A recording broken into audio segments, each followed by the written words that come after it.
recently, a Barnes & Noble survey that was just published said that students expressed interest in career planning at 47%. They wanted more career planning services. That's higher than the student life services, mental health support services, and academic support services. So it's very front and center for our students. That's why this is so timely. And the value of a college degree will really be dependent on its ability to drive postgraduate outcomes, meaning students have a place to go when they leave us, a career to enter. And so I am really excited that today's session, you're going to hear from 3 perspectives on how schools are taking new steps to connect students to careers.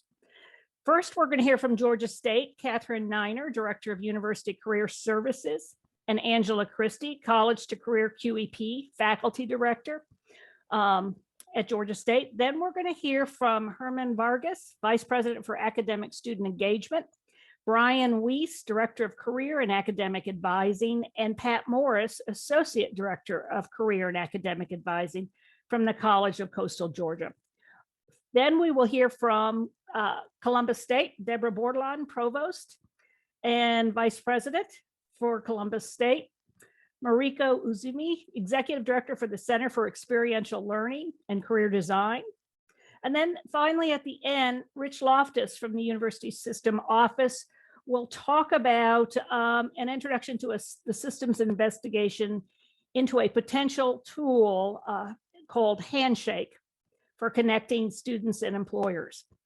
Because this is really a packed program and a full house, I would ask that you put your questions in the chat, and then I will, when a session ends, when Georgia State ends, if there are a few questions, I'll be glad to open it up and read those questions to Georgia State, and then we'll move on to Coastal. So with that, Catherine, I'm going to turn it over to you.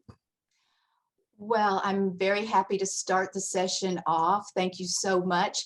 I would like to start by giving a shout out to my fellow Career Center directors. I see you've joined us here, and I think the University System of Georgia might like to know that we are the envy of the nation in how collaborative and how collegial our Career Center directors are. And that's one of the reasons why we are so pleased that this has come to the forefront in the Momentum Year, this connecting college to career, because we've been advocating this for a long time, each in our own way in our different institutions. So I give a shout out to my fellow Career Center directors as I start.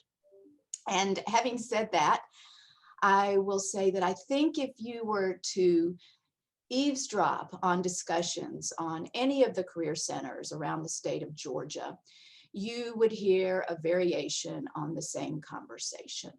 And it goes something like this. Why are our students waiting until senior year to come and see us? Why aren't our students engaging in experiential learning? Don't they know they need to be doing that for a career? Why aren't they coming and taking part in our workshops? So I have a true confession. Those conversations were also happening at Georgia State University in our Career Center. And we were doing all the things that all the career centers do. We had liaisons to faculty and departments. We hashtagged with abandon. We put clever names on our programming. And that expanded our reach some, but certainly not enough. And at Georgia State, we have to scale. And there are high expectations that we have serious impact in the work that we do. And so we needed to start thinking about this. And so what I want to do today is talk with you a little bit about how Georgia State, how we came to our initiative, and then Angela Christie, who is our faculty director, is going to talk a little bit about how we implemented. So let me start by saying, why do we blame the students for not engaging with us? Isn't it really the fault of how this is all set up? Like, what barriers are we putting in front of students that keep them from what they should be doing and engaging in career? And what role do we need to play in removing those barriers? So we needed to think about what some of those barriers were. For example, where is career on a student's list of priorities? I mean, sure, they come to the university to ultimately get a career, but career centers, the work of the Career Center on most campuses in Georgia is not required and it's not transactional. So students are living in the here and now, and they're putting their efforts into what is required and what is transactional. So how are we going to get their attention? Well, a recent study by Strata had these findings. 51% of students rarely visit the Career Services Center, and 27% never did. Only 30% of students found the advice received in career services as very helpful, while 49% of students found career received by faculty as very helpful. In every single discipline, students found career advice given by faculty as more than 20 percentage points higher than career services. Now, while this puts a dagger in the hearts of all of us in the Career Center, we in career services must be generous in acknowledging the fullness of a student's experience navigating toward career, and not just their touch points with us. Now, it's not that we don't recognize in the career centers the role that the faculty plays, but getting faculty on board with us in many ways has been a challenge since career centers were in existence. But then it came to us at Georgia State. Everything a student does in their time with us is preparing them for career. And in the classroom in particular, the faculty is already preparing students for career. So why was it that students did not know that?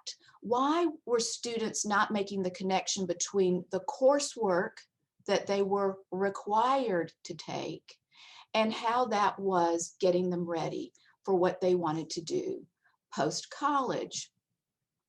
So we realized that we had to help students make that overt connection between coursework and career. And where was that going to happen?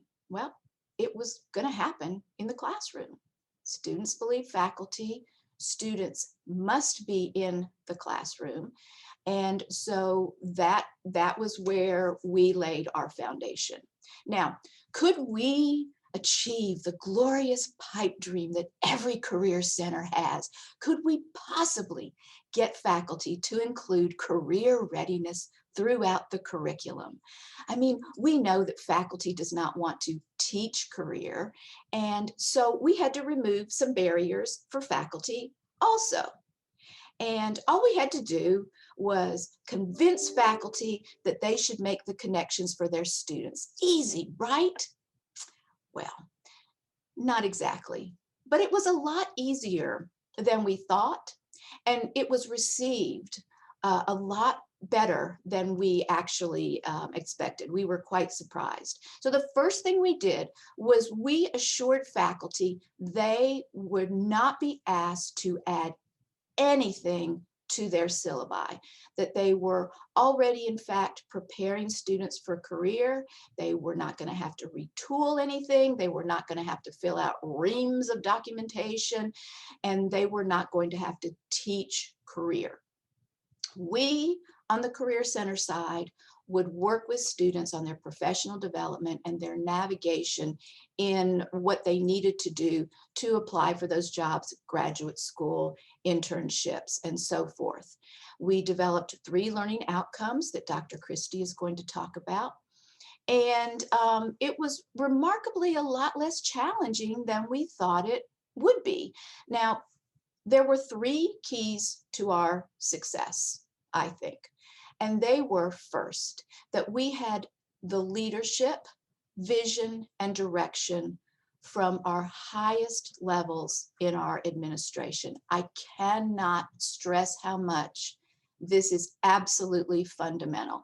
And they not only supported us, but stated unequivocally that this is integral to the university's mission. In fact, that is how our College to Career QEP came to be.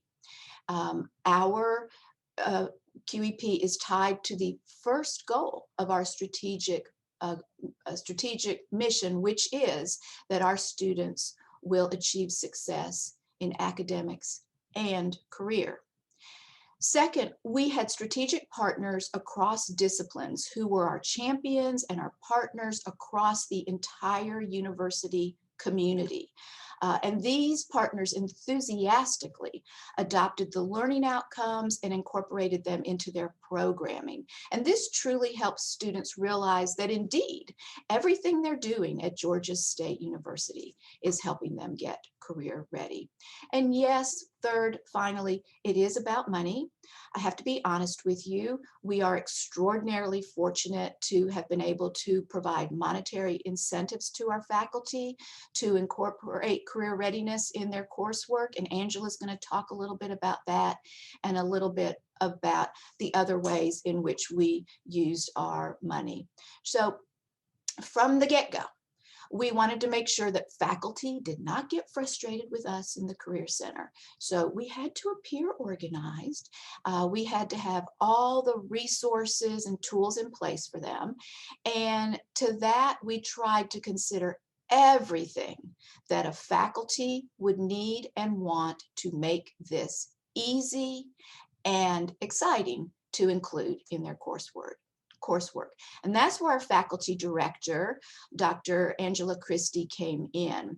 She came to us from the English faculty and has done a remarkable job preparing the tools and resources to make this happen at Georgia State University. So I turn it over to you now, Angela. Hi, everyone. I'm really excited to be here and share a little bit about our program. I've been thoroughly enjoying working with Catherine. As a faculty member, I've learned so much about what it is that we can bring to the classroom that we were basically ignoring for many, many years, what sort of curriculum works in that space that doesn't seem like it's this administrative, heavy lift in the classroom. And so we've had, and I say this not tongue in cheek, we've actually had fun building some of these tools that can make the crosswalk between University Career Services and what's going on in the classroom more evident and for students and easy for faculty to use. So I'm going to go back to our first slide really quickly because Catherine's energy caught me a little off guard. And so I just wanted to give a brief overview of our college to career program so that you sort of kind of see where all of these things are put in place. And then I will do a little show and tell of some of the tools we have. So let me make sure that I'm here. Congratulations.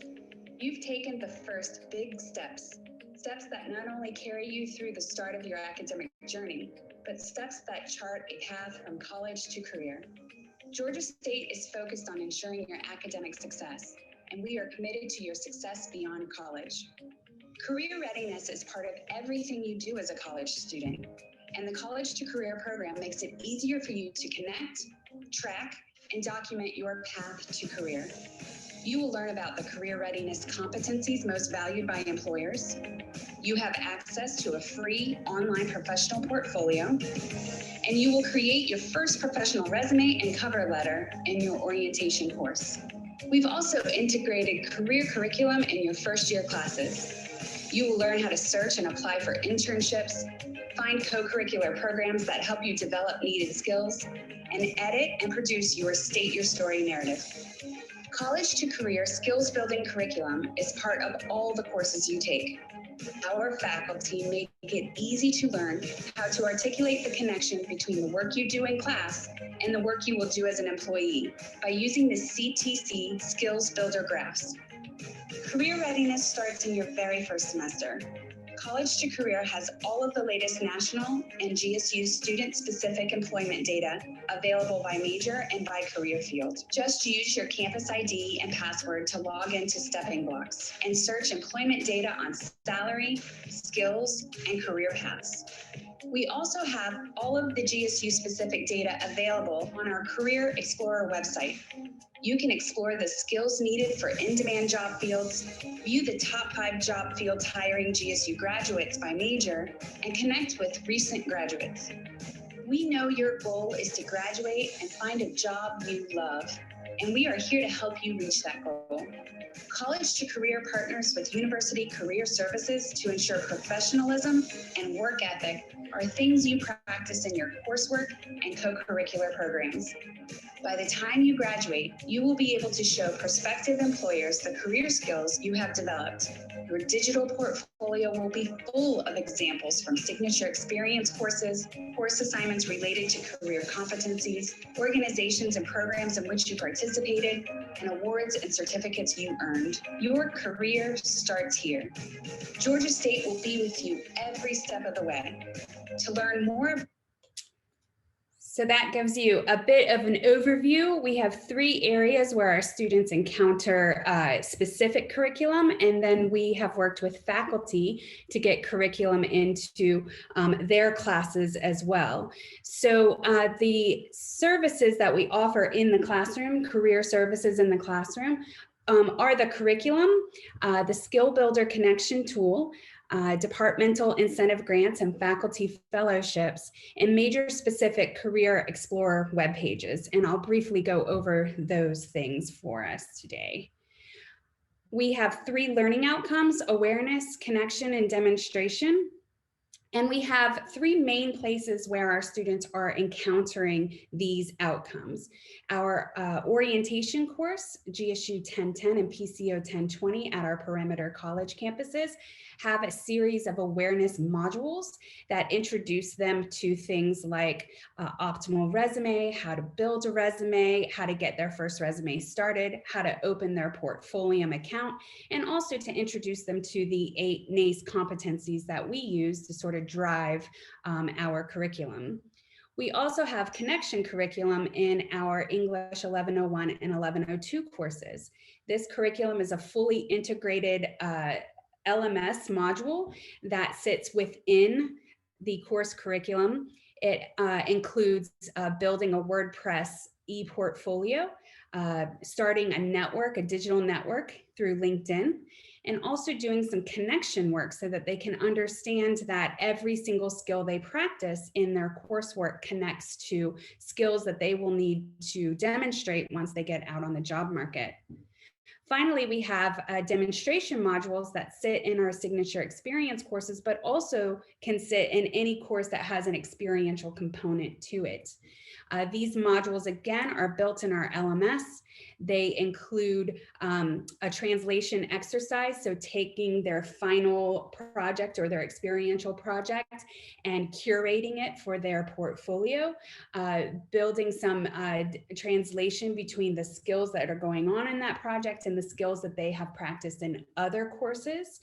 They also take that one project and perform a mock interview through Optimal Resume, an interview that we've set up that asks them a series of questions and helps them practice connecting the work they're doing in their class and coursework with the interviewing process. If we look at something like the Skills Builder tool, one of the things we did was we took the 8 competencies that we have here, and we started thinking about the types of skills that belong under each of those competencies.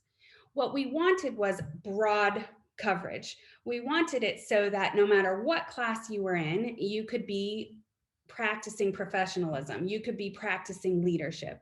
We didn't want it to be that there were just classes in the professional schools that did 1 or 2 of these competencies, and you know, communications in English is where you learned about communication. We wanted to be sure that we included skills that made it obvious to our faculty that everything they did in class was in service of becoming proficient in one of these competencies.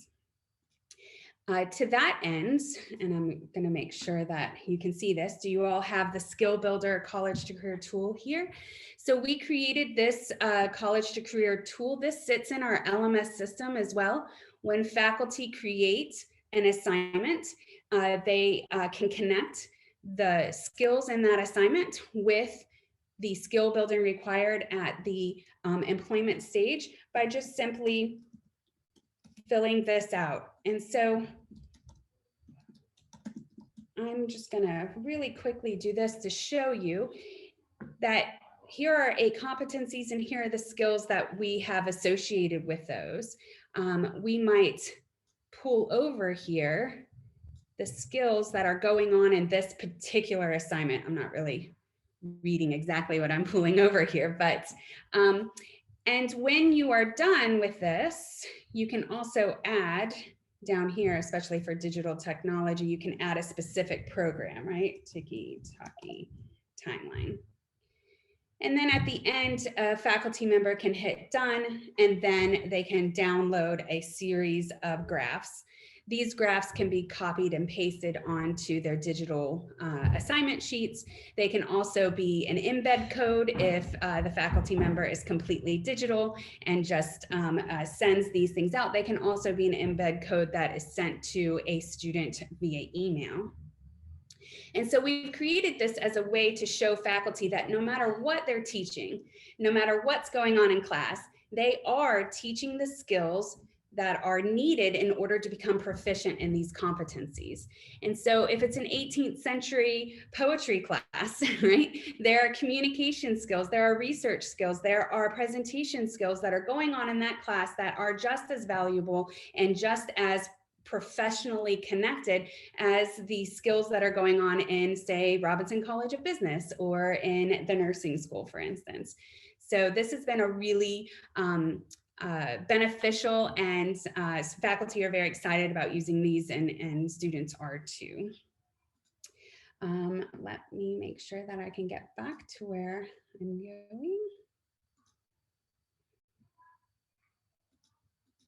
Let's see, there we go.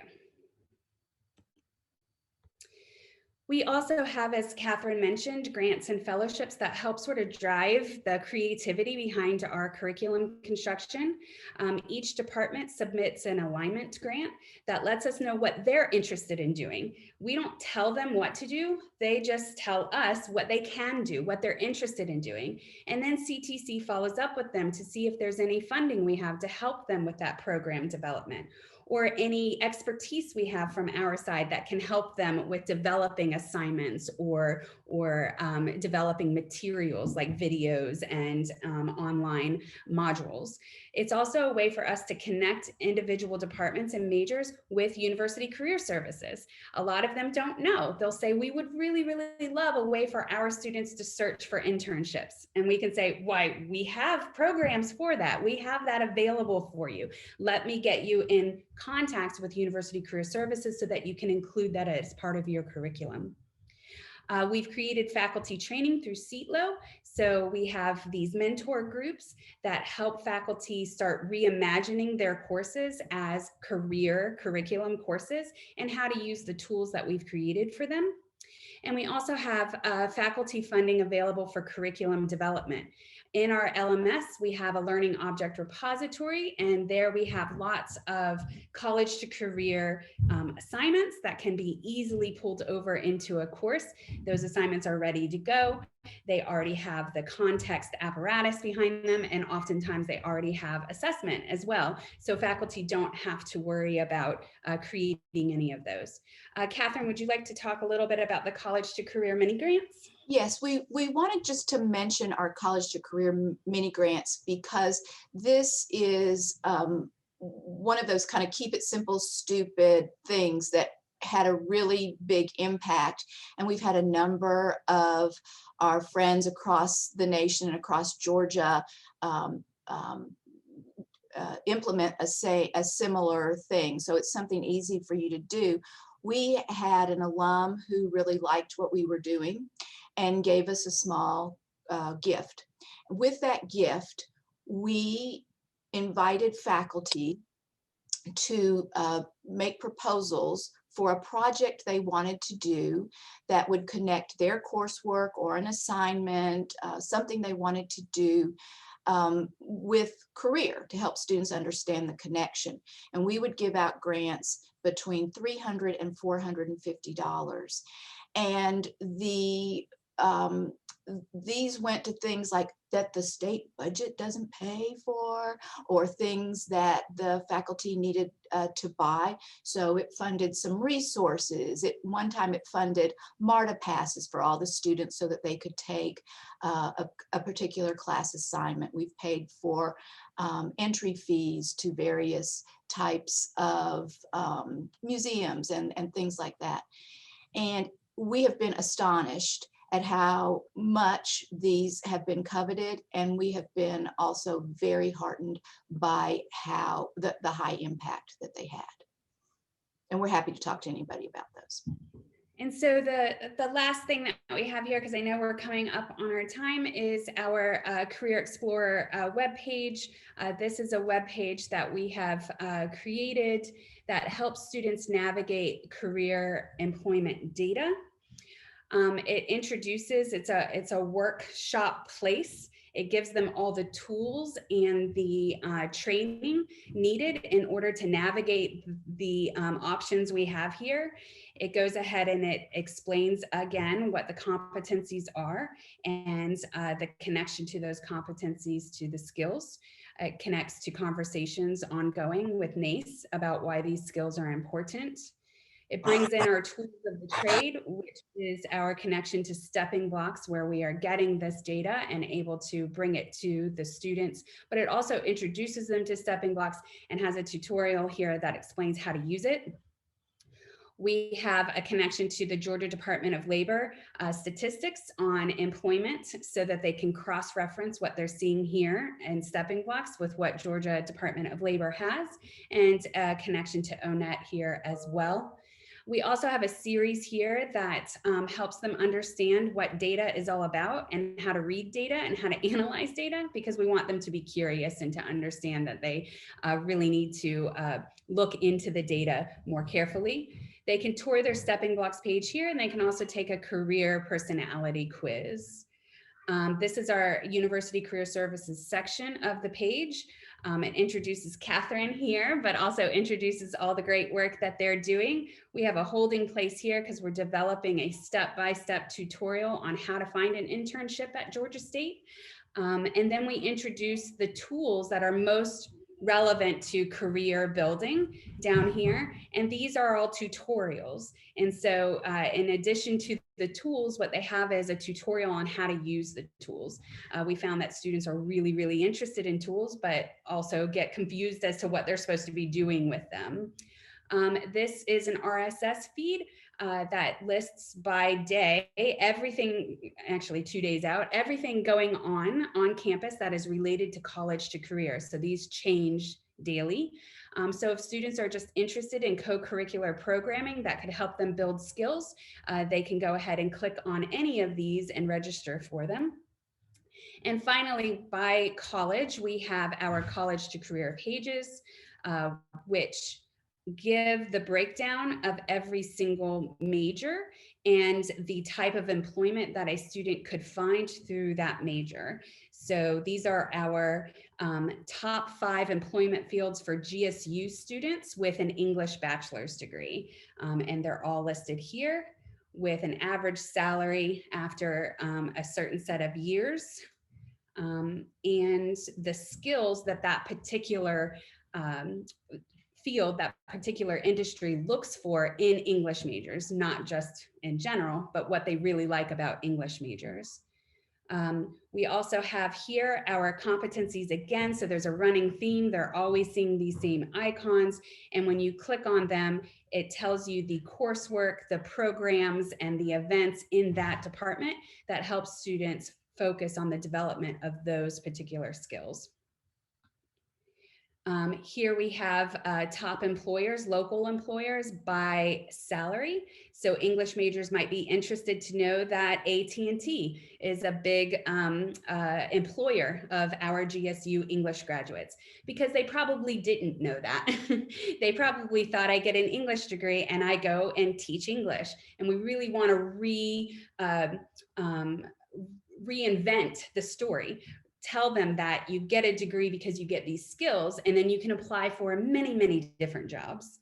And then that is our future flexible section. We want our students to think of themselves as getting a degree in future flexibility, not just getting a degree in the major. And so we pick some fields that maybe they don't necessarily connect with the major, because we want them to understand that only 27% of employees work in a field directly related to the degree they earned. But this means that if they're interested in digital media, there are 18,609 jobs out there nationally that went to English majors in digital media that didn't come from communications or didn't come from CMII or some, digital media type degree. We have graduate degree information here as well, linking them to our Center for Advancement of Students and Alumni, and also some graduate salary degree for our English graduate students, how they're doing out on the market. And then finally, an area for our students to connect directly with recent graduates. These graduates have agreed to provide LinkedIn information so that students can link directly to them and ask them questions and hopefully build some sort of dialogue outside of here. So that is what we have. I went really fast in the end because I don't want to take up anyone else's time. So thank you very much for listening. Thank you, Georgia State. That was fascinating and lots of information to take in. Wonderful resources and ideas. Excellent is coming up in the chat. We don't have any questions, but I'm sure there will be lots of participants reaching out to you after this. And I think it's really important you're sharing, because it comes up around the arts and sciences, the humanities. People think that, you can't connect to a career, but absolutely, yes, there's lots of careers. So thank you for highlighting that. So with that, I'm going to turn it over to Coastal Georgia. Hello, everyone. My name is Herman Vargas. I'm the Assistant Vice President for Academic Student Engagement at the College of Coastal Georgia. And as you will see in a few minutes, this is certainly not my show. I still wanted to take the opportunity to thank the USG for providing these type of forums, because even though Coastal has fully embraced the Momentum Year and the Momentum Approach initiatives, this has given us an opportunity to get together around the table as a team and develop initiatives that are driving, that are moving us forward in our commitment to student success for every student, every time.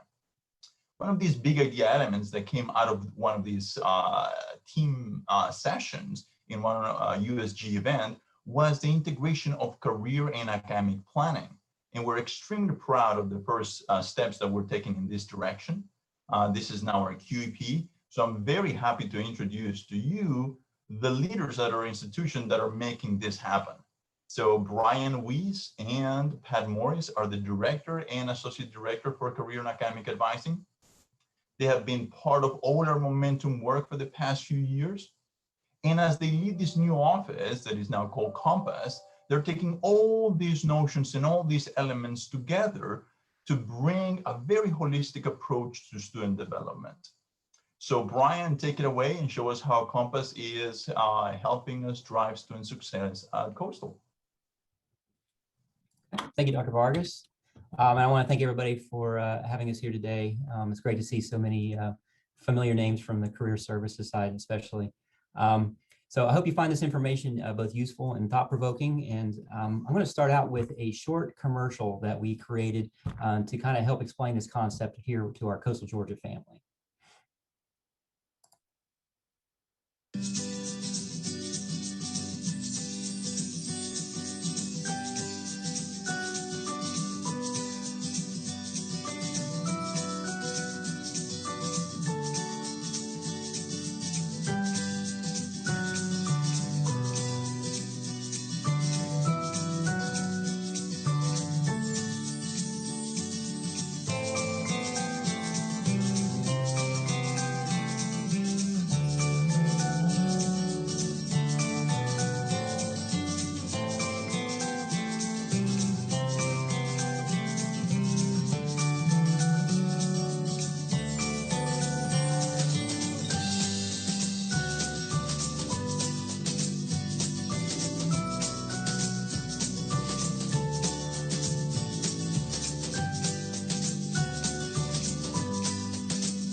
So the College of Coastal Georgia officially united the Career Services and Academic Advising offices on January 1st of 2020. And over the past year, we've been working internally to bring the concept into reality. This transition has been a learning experience as both sides of the house have learned to act as one. Our ultimate goal here has been to incorporate the momentum approach into every interaction with students and provide a solid connection between advisor and students that lasts the entire 4 years. So being here on the coast of Georgia, our mascot is the Mariner. And so just as mariners use a compass to find their way, the Compass Center provides direction and purpose to students on their journey through college. We do this by providing one central contact that will remain with the student for their entire college career. I would now like to introduce Pat Morris, the Associate Director of Compass Career and Academic Advising, to explain why we felt joining our two offices was the right move for our students. Hello, everyone. Students often have career-related questions for their academic advisors. At Coastal, Compass is a blend of career and academic advising where we use theory, information, and resources to give the student the best advice possible for their career choice. Students have a clearer pathway to complete their career goals, and they make better decisions about the future.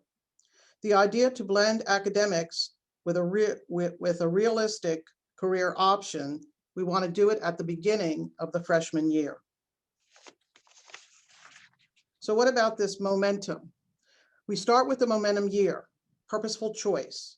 The newly blended career and academic advisors, Compass advisors, meets freshmen early and often. At these meetings, students discuss more than just classes, but rather professional goals, interests, and skills, including abilities. Productive mindset. Students will be able to understand the reasons they're taking a particular class and how that class relates to their individual career goal. Program maps. Compass advisors ensure that students stay on track with their academic programs. Advisors can better explain how decisions to drop a class or fail a class will impact the student's progression. We then move to the momentum approach.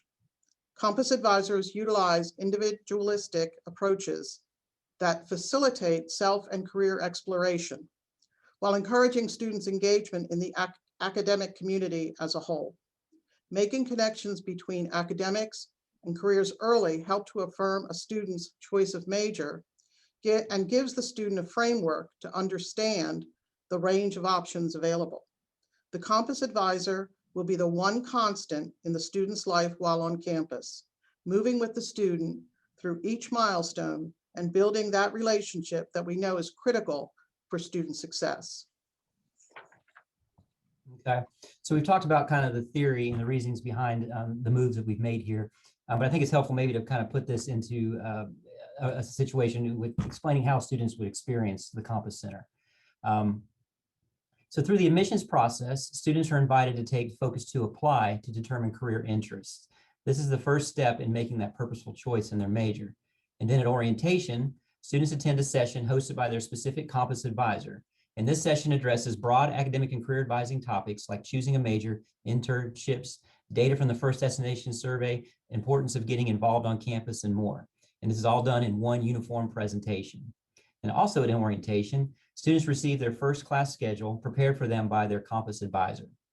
And students can schedule times to meet with their Compass advisor later in that same day to make any changes to their schedule. And this provides another opportunity to create a bond between the student and the advisor. And then once the first semester starts, the Compass advisor sets up a freshman introductory meeting with all new advisees. And at these meetings, the advisor explains the important milestones like taking English and math in the first year. They also discuss career plans and aspirations and checks to ensure that chosen majors are in line with those plans. And students are invited to take the full Focus 2 career assessment to get a better picture of their personality, skills, abilities, and values and how these align with careers. And at midterms, students meet with advisors to choose second semester classes, and here they learn about the handoff that goes on between faculty advisors for class registration in the sophomore year. And typically, the Compass advisor also comes and speaks to the introductory classes like Intro to Business in their assigned majors, creating another touch point with their advisees in the academic setting. Then in the sophomore year, students have been handed off to their faculty advisors for academic advising and class registration, but the relationship with their campus advisor continues. This is where the advisor can help reduce the sophomore slump that all schools may encounter. Advisors will provide regular outreach to sophomores about on and off campus jobs, job fairs, workshops, and more. And campus advisors will help students develop and test out their interests by encouraging engagement in the academic community through clubs and organizations, service learning classes, class projects, and more. The second year is where students find out about entrance exams for competitive programs like nursing and education, and their campus advisor can assist with information about testing and entrance requirements. Junior year can bring about uncertainty as students look ahead to life after graduation. So in this year, campus advisors visit methods classes to talk about specific career opportunities in related majors. And because a relationship has been built, students often feel comfortable about coming to the campus advisor for a deeper dive into careers after these classes. This is also where students begin their internships, practicums, student teaching, and other experiential learning exercises. And campus advisors work with faculty advisors in their disciplines to assist students in finding these opportunities to try out new things. And because our connections with the community, Campus provides hundreds of opportunities through our career portal. Students can work with their campus advisor to get their application documents reviewed and approved, and then submit them through the portal to apply for openings. Campus advisors spend spring of senior year visiting capstone courses to provide presentations on resume writing, interviewing, and the career search. Many capstone professors assign a campus-approved resume, cover letter, and mock interview as part of their capstone curriculum. By this point, most students have finished their internships and they work with their campus advisor to incorporate their experiences into their resumes and interviews. Seniors receive personal invitations and reminders from their campus advisor to attend career fairs, networking events sponsored by campus. And because of the strong bond that's been built over the past 4 years, campus advisors know when their advisees find jobs and record successes through the First Destination Survey, which provides vital data for college accreditation and for admissions marketing purposes. So to conclude, very few institutions have a model where career and academic advising combines. According to the National Association of Colleges and Employers, though, most schools have policies in place to ensure students receive academic advising through their college career, but it's far less common that schools have parallel policies to get students career counseling during their time on campus. So unfortunately, many students traditionally don't encounter the Career Center until their senior year, if at all. We feel this is way too late. We feel our model serves as an opportunity to highlight how Coastal Georgia is committed to not only a student's academic success, but also their career success. And according to the 2017 Higher Education Research Institute survey, 85% of college freshmen indicate being able to get a better job a very important reason to attend college. And the Motivation to Complete College report by Ruffalo Noel Levitz indicates that 67% of incoming freshmen want to talk with someone about their career qualifications. Prior to the creation of Campus, that opportunity to talk had always been there, but the Campus Center now provides a more direct route for students wanting to discuss their career options. And so by embedding career conversations in every step of the way and providing that one person that be with the student for the entire 4 years, we feel we can better address students' needs. By blending the academic and career advising, we've increased the overall capacity and ensured that academic and career planning conversations happen cohesively. And by having a central data system, we support early interventions and greater stability for students in their advising career process. In addition, we ensure that students meet important touch points along the way and are better prepared to speak with faculty in a meaningful and discipline-specific way. And finally, when a College of Coastal Georgia student walks into an interview, we want them to be able to clearly explain how their college experience set them up to be a successful employee. And finally, we feel that more and more institutions will start marrying the career and academic advising functions. Just this last week, some of y'all may have seen this, the National Association of Colleges and Employers Journal featured an article on their cover about career coaches and academic advisors uniting. There's a great article in there about that. So obviously this has been a complete culture change for us in many ways, and we've learned some very valuable lessons. We found that both academic advisors and career advisors initially struggle to adapt to this new approach because it requires both sides to get out of their comfort zones Academic advising requires a level of structure and adherence to academic policies and a knowledge of academic pathways that is difficult often for career advisors initially. And career advising requires a broad knowledge of career pathways and options and the ability to present on a variety of topics at a moment's notice. But regardless, we feel this model is going to be very successful and complements the momentum approach well. In addition, the QEP for the College of Coastal Georgia for the next 10 years is dedicated to incorporating career competencies in every facet of curricular and co-curricular life here at Coastal Georgia, further underscoring the importance of the Compass Office. And the Compass Office will be one of the central points, contact points for the QEP. So with that, I close out by saying I appreciate everyone's time, and I'd like to take this opportunity to answer any questions that anybody might have.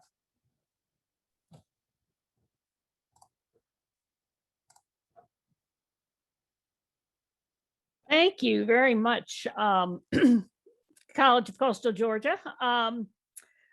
This is great work. So far, I will see one question.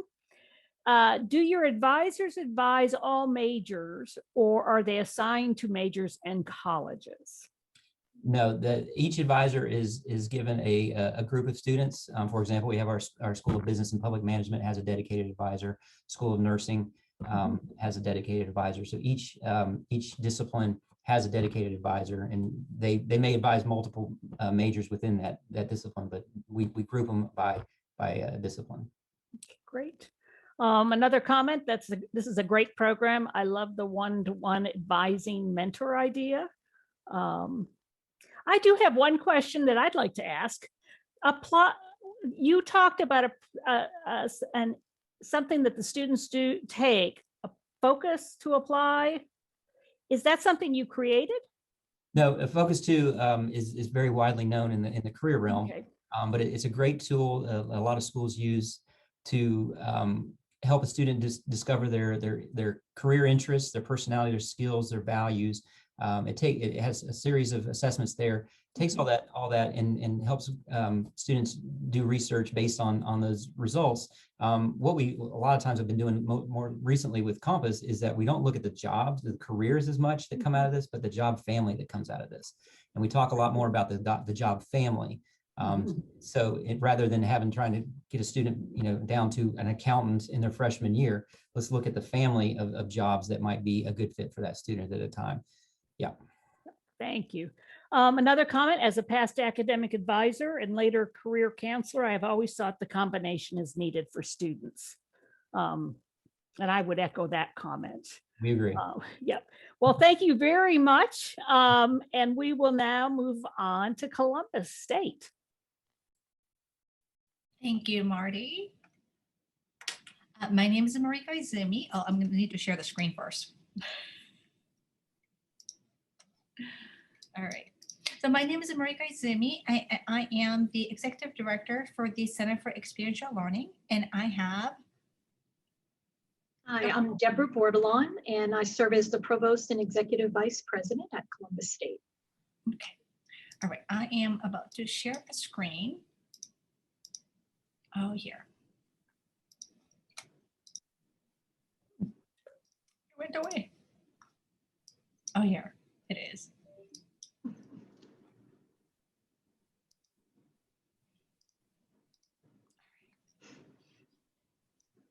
Excited to be here to share our new Career Center initiatives we have at the CSU, and we also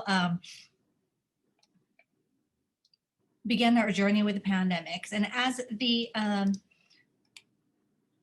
the Coastal Georgia and Georgia State shared their presentation, the integration of academic and the career planning has been a wide momentum. It's gaining momentum across campuses. And I think it's reflective of the need for us to rethink about career development and how we might move forward. And so at the Columbus State University, we integrated career development with we moved the Student Affairs Career Center from Student Affairs to Academic Affairs in order to really foster this process of integration of academic and career in at our institution. Sorry, here. So how do we do that at our institution? So as a starting point, we adopted Marcia Baxter McDowell's theory of self-authorship as one of the theoretical framework for guiding our initial course of action. And the theory of self-authorship explores the processes by which students come to claim authority as a creator of one's knowledge, value, beliefs, and identities. And this theory posits that the locus of the self-creation shifts from external authorities to more internal as the students develop further through the course of their learning. And this theory seems to be consistent with the vision of LEAP initiative by AAC&U to help students become more lifelong learner. And it provides a sense of benchmarking for us in understanding how well our students are developing their self-efficacy in making decisions about their careers. So what we want to promote is the students' ability to self-author their course of life and also the career path. And how do we help students develop those skills and knowledge? Is through the Designing Your Life approach. And Designing Your Life is developed by Bill Barnett and Dave Evans at Stanford University. And what they did was to apply the design thinking to what they call a wicked problem of figuring out our lives. And I think that's appropriate, right? Our lives has been pretty wicked recently in the context of pandemic. So this Designing Your Life approach provides a set of tools to help students reframe their assumptions that often limits their career explorations and movement. So we've used the three pillars from the Designing Your Life to guide our implementation of a momentum approach. We get curious, talk to people, and take action. In the language of momentum approach, we focus on cultivating students' curiosity by informing them about their career possibilities. And just like Brian just said, I love the language of job families. I think that's a really nice way to really give a sense of bigger understanding and diversifying their students' understanding.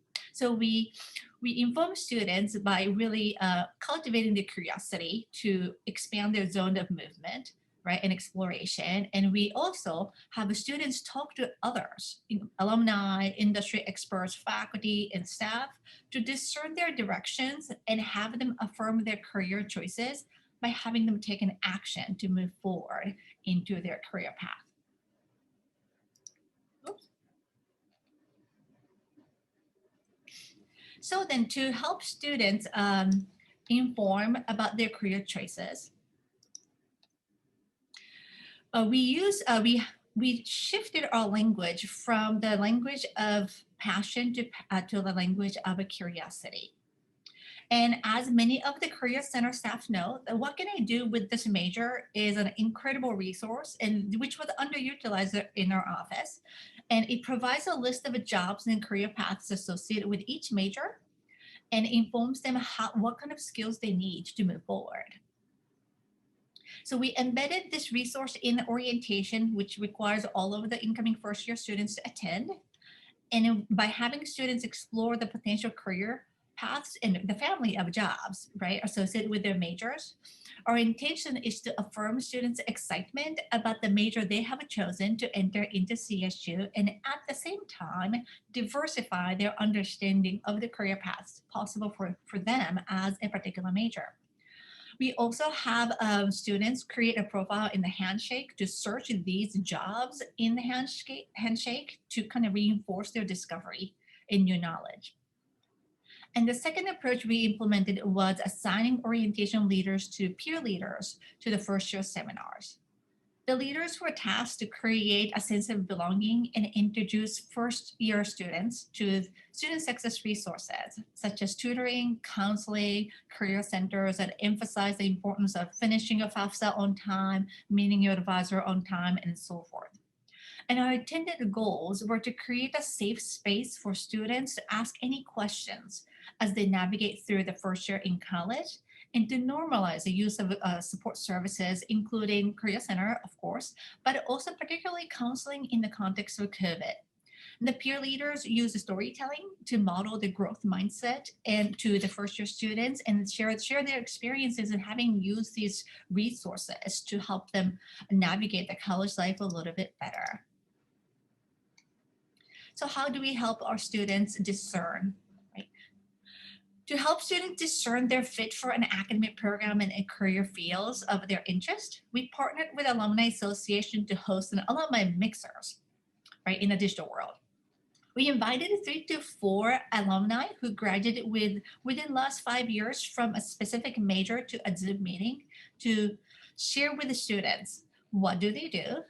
What did they get their job? How did they get their jobs? And what advices do you have for job seekers? It's structured like a speed dating, and each alumnus is placed in a breakout room, and a small group of students visit each alumnus room to ask questions and advices. And this type of programming is intended to further activate students' curiosity about the career paths and reinforce their commitment to the major by seeing the concrete life after CSU. How do I look like? And discern what they need to do to further their career interest. And another resource we brought to the campus was Parker Dewey's micro internship, and I credit our provost for really nudging us to consider this. And this has been a game changer for us. Micro internship is a short-term project-based internship that allows students to test drive their career interests. And we use the language of car buying as a way to help students understand that you don't buy a car before you drive it, and why make a commitment to a job that you never test drive it.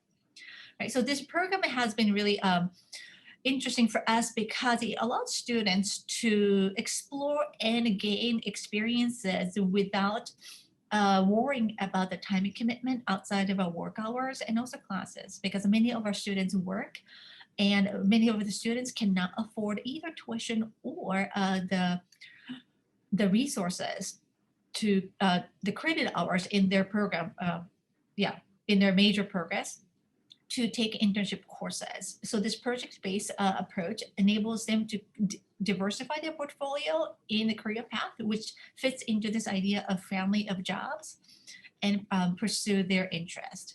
And at CSU, in terms of internship, we are doing fantastic with equity, in that about 50% of students enrolled in internship courses are minoritized group of students, and especially African-American females are the leading group of students enrolled in internship courses. So this is great news.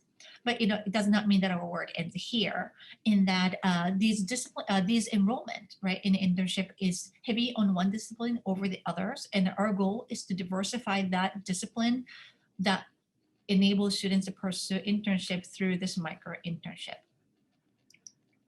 So affirming students' career direction. We encourage students to take actions, and one of such actions is to create a LinkedIn profile to connect with alumni they met at the alumni mixer. But many of our students cannot afford professional headshots, and many have expressed that to us. So what we did was we partnered with the Center for Servant Leadership and Greek Life to bring this pop-up camera on this slide that is hands-free, COVID-safe camera that allows students to come over and to take their professional headshots. And in 1 week, we had over 100 students show up to take their professional headshots. And then we followed that up with LinkedIn workshop. So they use the image they took and connect with the people they just met. We also partnered with the Center for Academic Tutoring to make the resume and the cover letter critique more widely available to students.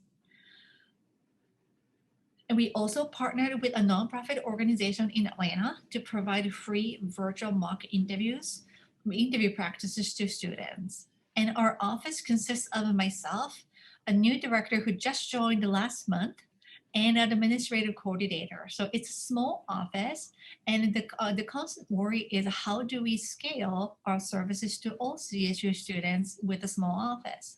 So partnership like these has been an important asset for us, because we are now able to reach many students and bring career development to them. So using those momentum approach pillars, we are moving forward in embedding the career development into academic programs. As we relaunched the Career Center, we visited almost all over the academic departments to gain a sense of where, how, and whether the career development is taking place in each discipline as a part of academic learning. From this tour, I learned that it's taking place in an organic way, not a systematic way. And there is a sense of discomfort among some faculty.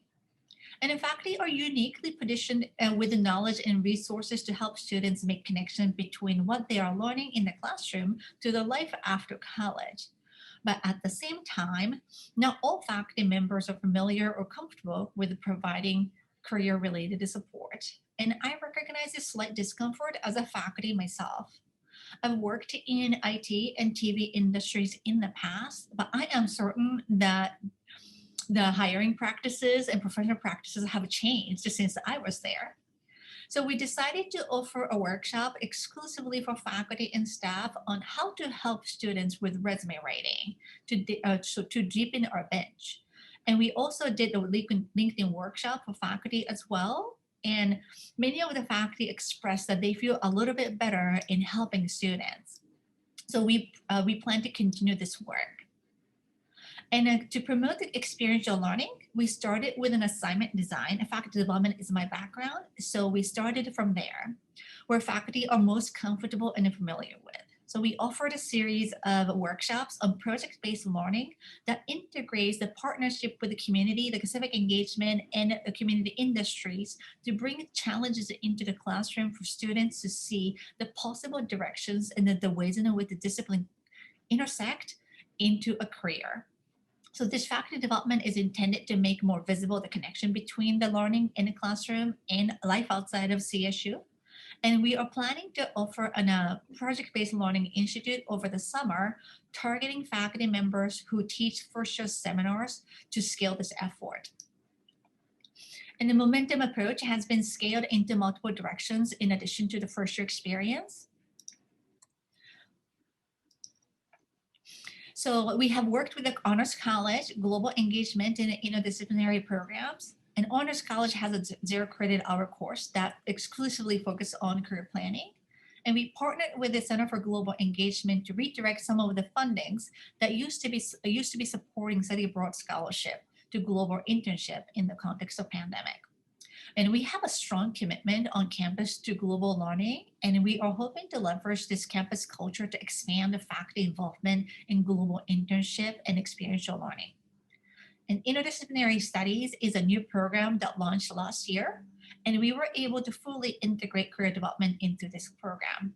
And in this program, students design their degree in alignment with their career interests. And another major area that really exemplifies our effort is the Nexus Degree, which Dr. Borland is going to share.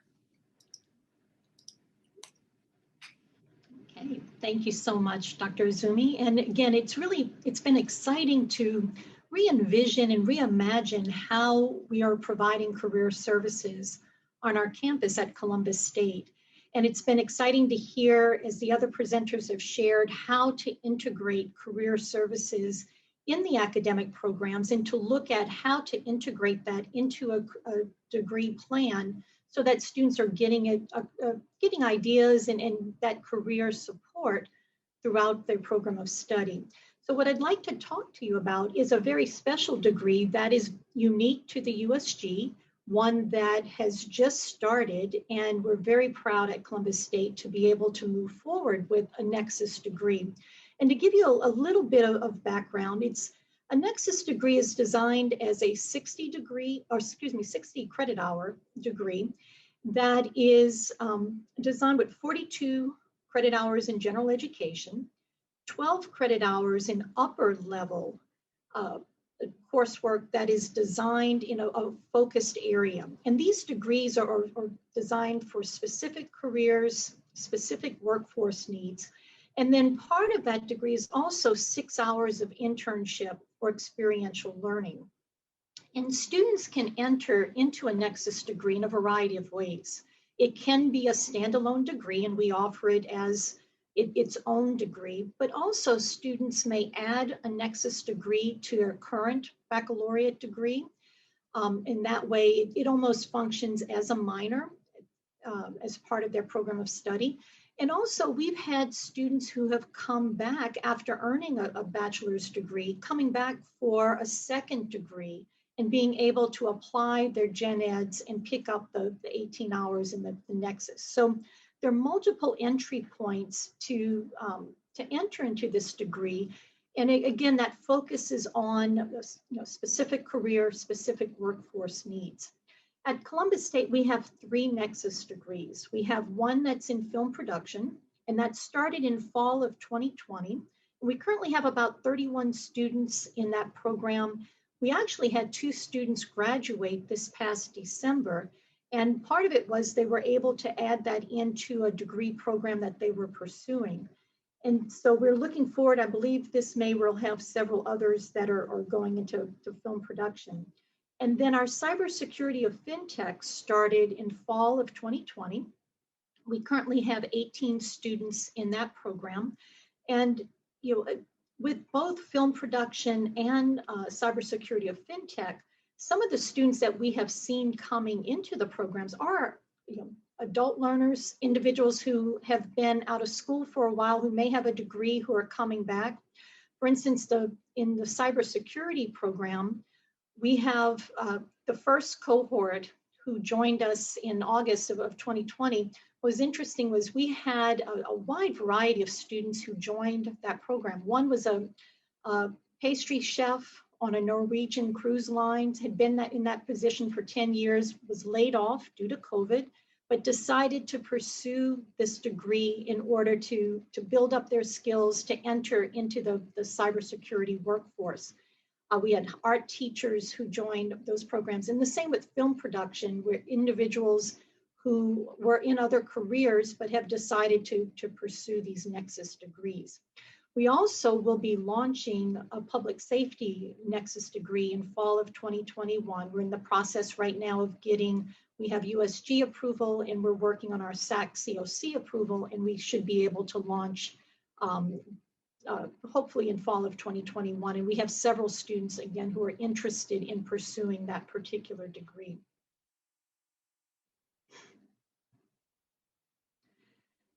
With the Nexus degree, that experiential learning is really a key component of the whole experience.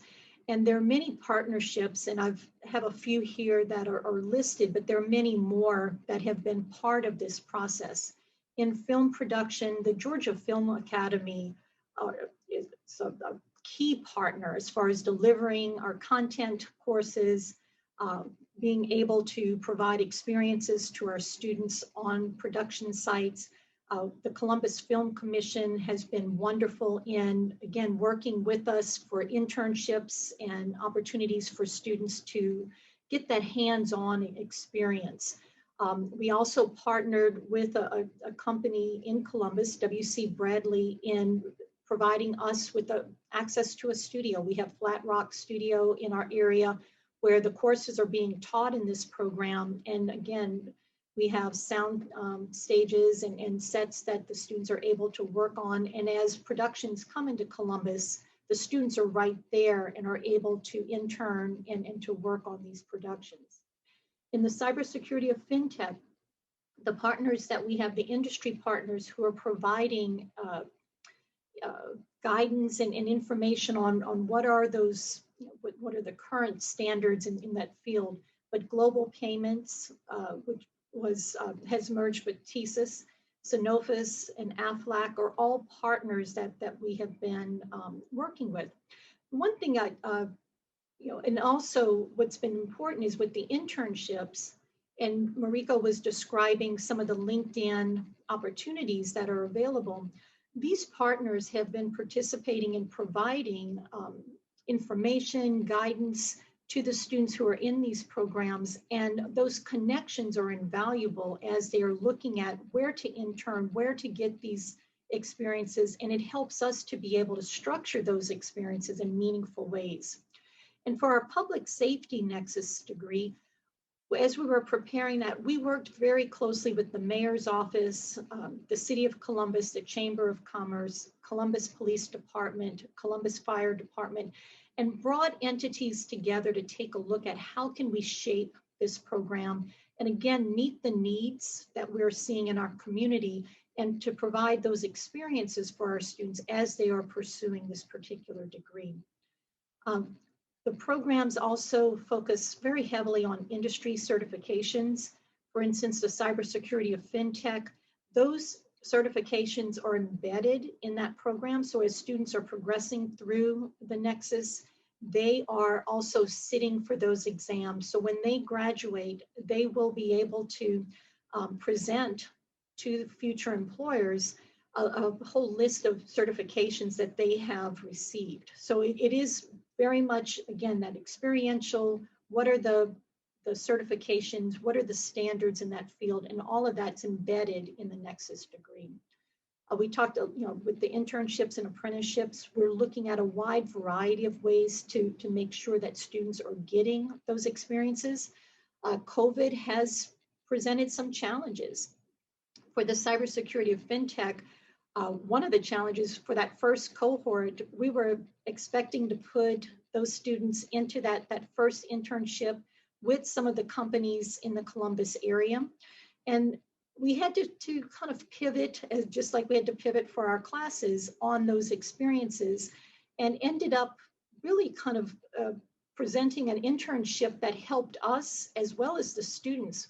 We had to present or develop a SOC or a security operations center. I'm learning a lot about fintech and cybersecurity myself.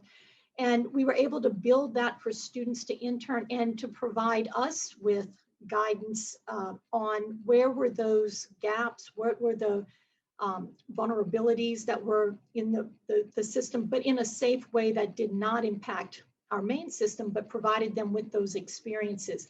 And again, through our cyber range, we've been able to bring in many of the companies to help guide those experiences. And then employment opportunities, as Marika was sharing with you, we're constantly looking at ways to pair up our students with employers. And that way, as they graduate, they're able to move seamlessly into positions. So we have a lot going on, a lot that we still need to do, but it's really an exciting time in the way that we have our Center for Experiential Learning and Career Design situated in being able to reach out to our programs of study on campus across all of the disciplines, but also bringing in our industry partners, being able to work collaboratively with a wide variety of entities in the Columbus area and beyond, and to look at ways to really enhance our students' sense of career and goals that they may have that they would like to pursue. So Mariko, I'll turn it back over to you and then we can open it up for questions. Thank you so much, everyone, for joining us today. And we're super excited in really developing our Career Center in alignment with the faculty as well. I think it's a really exciting opportunity we have. Anyway, Marty. Thank you. That was, again, equally as powerful as the two previous presentations, and how you connected everything that you're doing at Columbus State, from the traditional student to those students that want to come back as adult learners, but do not want to spend another 4 years getting a second degree or another 2 years getting a second degree. And so, some comments, fantastic ideas. Thank you.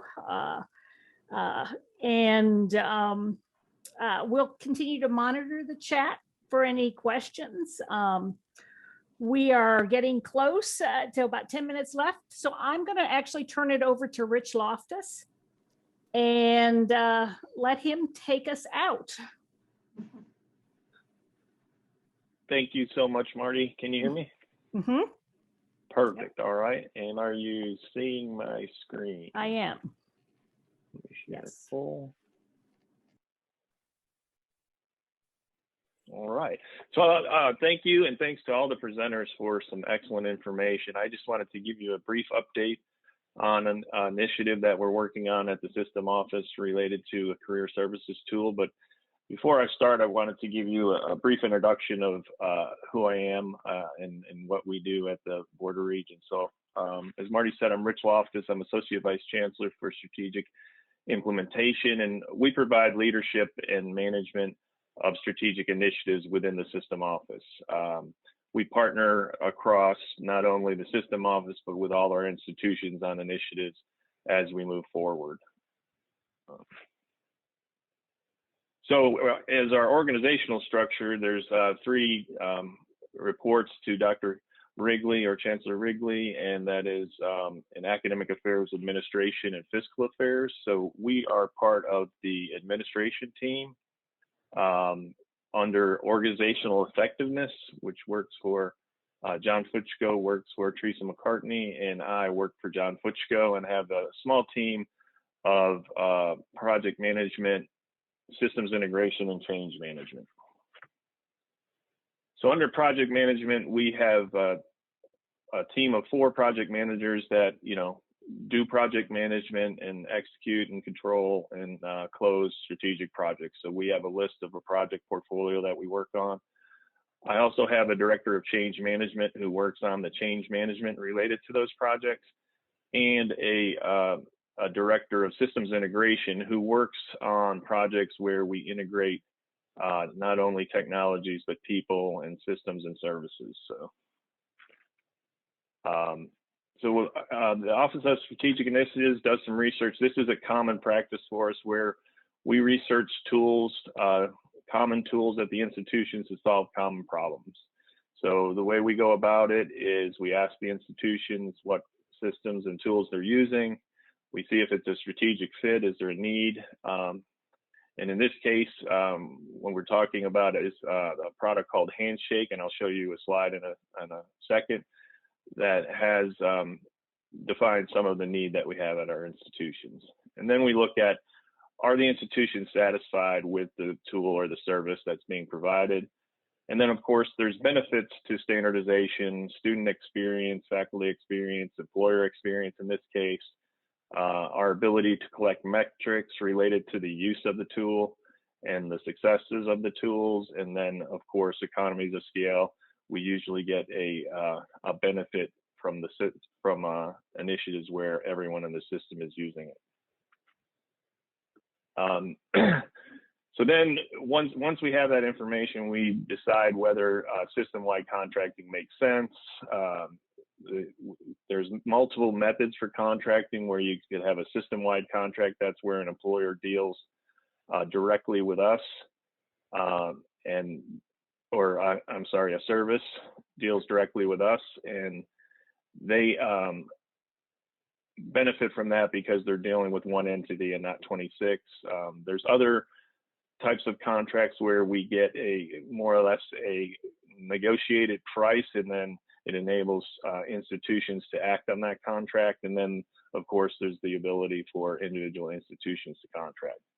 And then, we get pricing options from the vendors to see if we can lower the price for everyone and all institutions. So on our online career portal inventory, where people are connecting students with employers, you'll see on this slide, we have 14 of our institutions using Handshake in the blue. We have, and Georgia Tech's got a Handshake for a single department. And then you'll see that in the yellow, those institutions are using Simplicity. In the purple, those institutions are currently using Purple Briefcase. And then we have several institutions that are doing other things, a combination of things. In our research, we found that 3 institutions, actually one in each of the colors, are looking to move potentially to Handshake. So that would get us to 17 institutions using the Handshake product.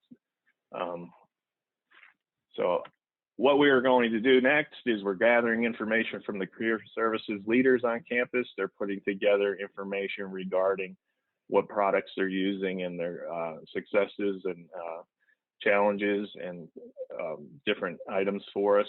And then we're also getting quotes from the vendor to see what our pricing options are. And then we'll work with the career services directors on potential options going forward. And then we'll update leadership as we always do on our recommendations regarding that. So Marty, I think that's all I had. And if you have any questions related to it, you can contact me at rich.loftus@usg.edu. All right, thank you, Rich. We have a bit of time, so I wanted to open it up and see if there are any other questions that people have. On this, I know there was a prior question about internships and how that was done, and it sounds like everybody has some sort of program that they're using, but maybe the presenters would like to talk a little bit more about how do you build those internships? What is the specific question? Do we have a specific question about internships? It was I think it was, let me see. It was back, I think it was, looking back through here. Marty, I think it says, does anyone put internships and career services engagement on program? Well, okay, thank you. There is a question here from Mohammed Mustafa. How do you populate all internship opportunities and share them with students? I think is part of the. Yeah, that was it.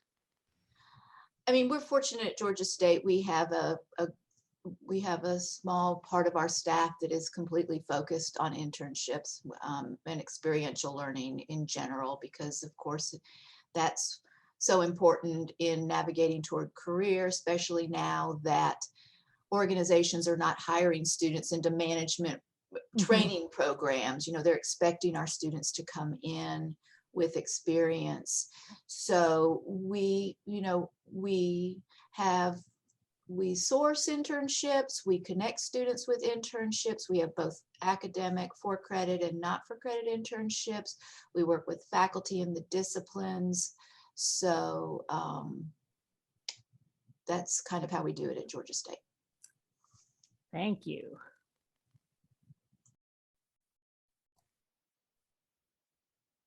At Coastal Georgia, we do similarly. We use Simplicity is our site, but we work with the community to source internships, post them on Simplicity. We work with our faculty to help drive students needing internships to use the site. They can obviously develop their own internships as well, but we do have opportunities for students who need it right there on our Handshake product or on our Simplicity product. Great.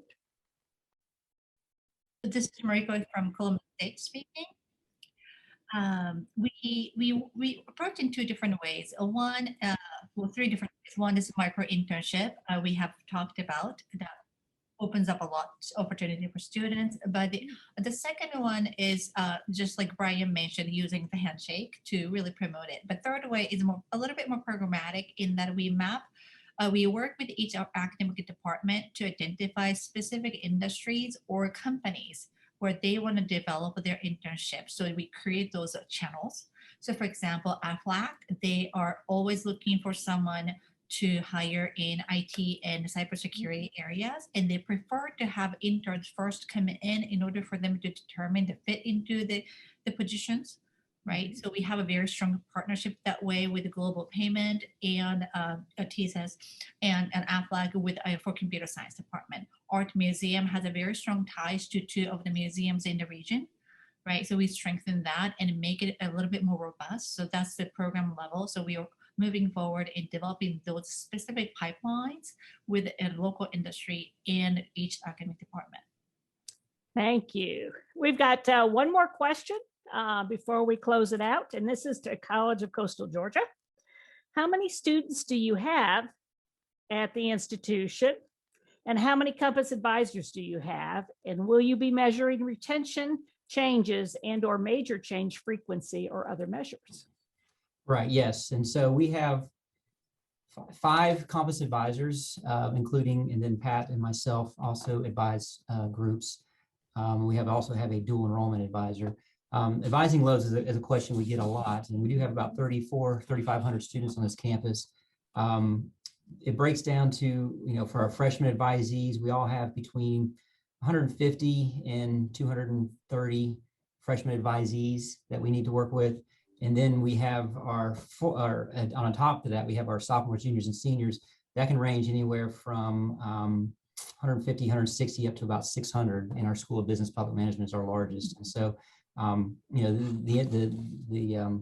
relationship changes through that process, and a lot of the sophomores, juniors, and seniors we're doing through group advising, presentations, resumes, and things like that. So, to be fully where we need to be, we probably need to reduce these advising loads a little bit so we can spend a little bit more time, getting to know these students a little bit better. With these numbers, it's a little bit challenging. Thank you. And this has been a great session. I've learned a lot. I've been honored to be your facilitator. And I'm sure going to look forward to reaching out to all of you in my role to learn how we can further connect that on all our campuses. And so you have given us lots of great ideas, and I want to thank the participants and also our presenters. And with that, I will close it out. Thank you.